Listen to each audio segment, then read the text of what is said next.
C first year electrical തിയറിയുടെ class 2 ആണ് നമ്മൾ എടുക്കാൻ പോകുന്നത്. എല്ലാവരും ലൈക്ക് ആൻഡ് ഷെയർ ചെയ്യാൻ മറക്കരുത്. ക്ലാസ് ഇഷ്ടപ്പെടുകയാണെങ്കിൽ ലൈക്ക് ആൻഡ് ഷെയർ ചെയ്യുക കേട്ടോ.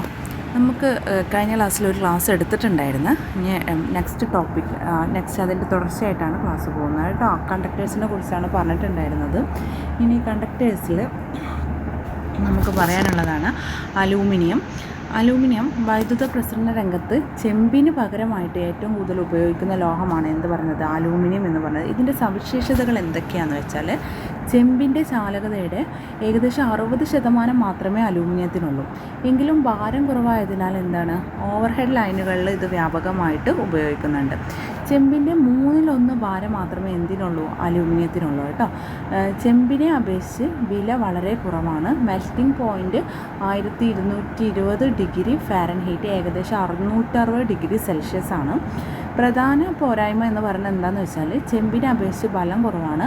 അതിനാൽ തനിയെ ഉപയോഗിക്കുമ്പോൾ പൊട്ടിപ്പോകാൻ സാധ്യതയുണ്ട്. നമ്മൾ അലൂമിനിയത്തിൻ്റെ കാര്യങ്ങളാണ് ഇത്രയും പറഞ്ഞത്.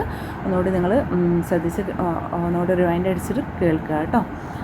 നെക്സ്റ്റ് ACSR കണ്ടക്ടേഴ്സിനെ കുറിച്ചാണ് പറയുന്നത്. അലൂമിനിയം കമ്പികളുടെ ബലക്കുറവ് പരിഹരിക്കാൻ കണ്ടെത്തിയ മാർഗമാണിത്. ACSR.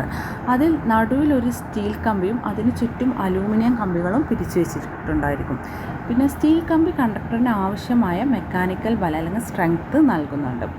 ഇന്ന് ഹൈ വോൾട്ടേജ് ട്രാൻസ്മിഷൻ ലൈനുകളിൽ പ്രധാനമായി ഉപയോഗിക്കുന്നത് ACSR കണ്ടക്ടറുകളാണ്. പിന്നെ GI വയറാണ്, ഗാൽവനൈസ്ഡ് അയൺ വയറാണ് കേട്ടോ. ഇരുമ്പ് കമ്പി തുരുമ്പിക്കാതിരിക്കാൻ സിങ്ക് കോട്ടിംഗ് നൽകുന്നതിനെയാണ് ഗാൽവനൈസിങ് എന്ന് പറയുന്നത്.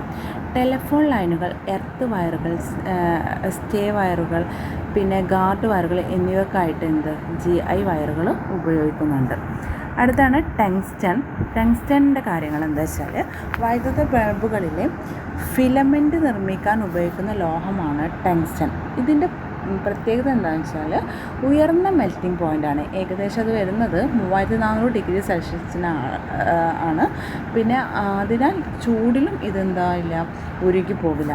പിന്നെ വൈറ്റ് ഹോട്ട് അവസ്ഥയിൽ പോലും ഇത് പൊട്ടിപ്പോകാതെ നിൽക്കുകയും നല്ല പ്രകാശം നൽകുകയും ചെയ്യുന്നു.